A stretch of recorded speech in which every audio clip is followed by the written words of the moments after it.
Christ est ressuscité.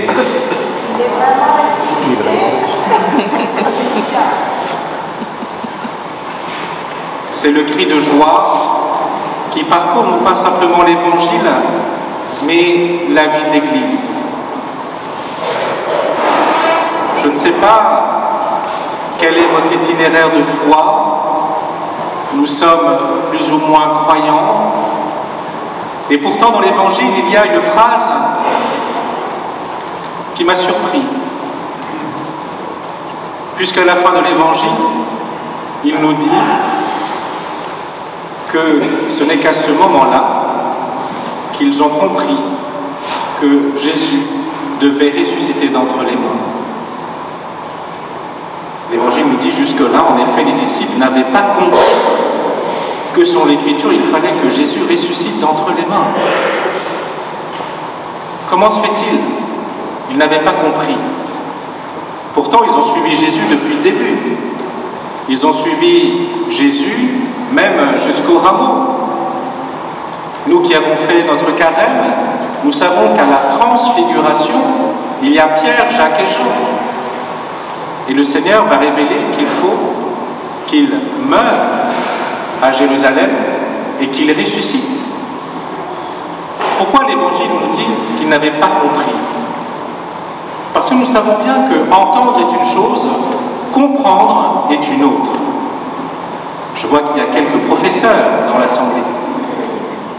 Les élèves peuvent entendre quelque chose, mais pas forcément le comprendre. Et il faut l'expérience du ressuscité pour comprendre que Jésus nous accompagne. Et c'est notre cas ce matin, puisque nous venons fêter la Pâque en ce jour aujourd'hui, pour essayer de comprendre que la foi au Christ ressuscité est essentielle pour notre vie, pour la vie du monde et la vie de l'Église. Il y a ce qu'on appelle la séquence aussi avant l'Évangile, que nous n'avons pas entendu, mais qui est un dialogue entre le Christ et Marie-Madeleine. Qu'as-tu vu en chemin, Marie-Madeleine? J'ai vu le sépulcre ouvert, le Christ ressuscité.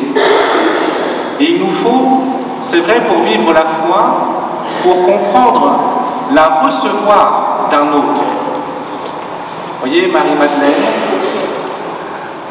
Pierre reçoit de Jean, c'est toujours par la parole que le ressuscité se donne à voir, se donne à reconnaître, se donne pour le rencontrer. Frères et sœurs bien-aimés, c'est la Pâque, cela veut dire le passage, le Christ est passé de la mort à la résurrection. Ce qui veut dire que ce qui a l'ultime parole dans notre vie, c'est le Christ. Ce n'est pas nous-mêmes, ce n'est pas le monde, ce n'est pas les hommes, ce n'est pas une entité politique, même religieuse, puisque c'est le Christ lui-même. Ainsi, pendant ce temps pascal, que nous puissions essayer de faire une place plus grande au Christ ressuscité. Comme les apôtres, peut-être, entendre et comprendre ce que veut dire que le Christ est ressuscité.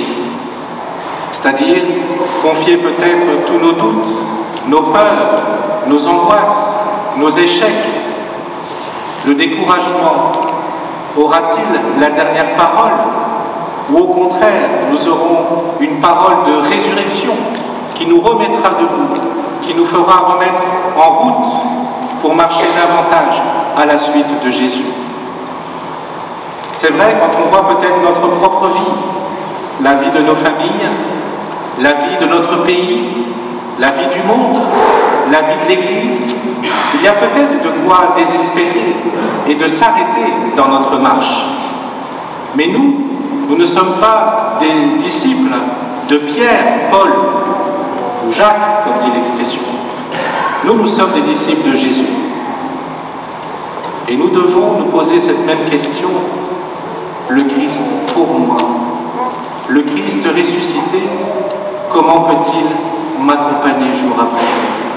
Dans tout ce que je traverse, dans les joies, les difficultés, est-ce que je peux invoquer le Christ Seigneur? C'est la grâce que je souhaite pour Raphaël, qui va recevoir le baptême, et Adrien. Ça va, Adrien, pas trop fatigué? L'eau va te réveiller. En tout cas, c'est ce que nous demandons, que la vie du Christ ne traverse pas simplement par nous notre baptême, mais nous avons été marqués par le Saint-Crème, l'huile sainte, pour nous rappeler que le Seigneur aussi nous invite à porter la bonne odeur de Jésus. Je mettrai sur le front de Raphaël et d'Adrien ce Saint-Crème, le Saint-Crème que vous avez reçu hier, Anaïs et Jordan, qui rappelle que ce mélange d'huile et de parfum, le parfum, normalement, on met du parfum pour sentir bon, normalement.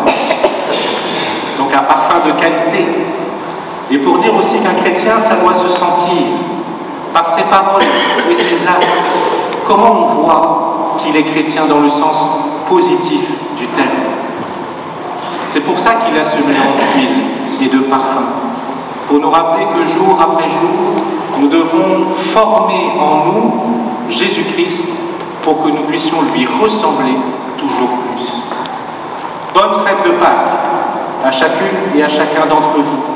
Que le Christ ressuscité vienne vous visiter là où vous en avez besoin, dans vos joies, ou peut-être qu'il vienne venir vous consoler, apporter une parole de purification, peut-être aussi de renouvellement, de confirmation, d'encouragement, pour que le Seigneur ressuscité soit à l'œuvre dans nos vies. C'est ce qu'a marqué la vie des apôtres.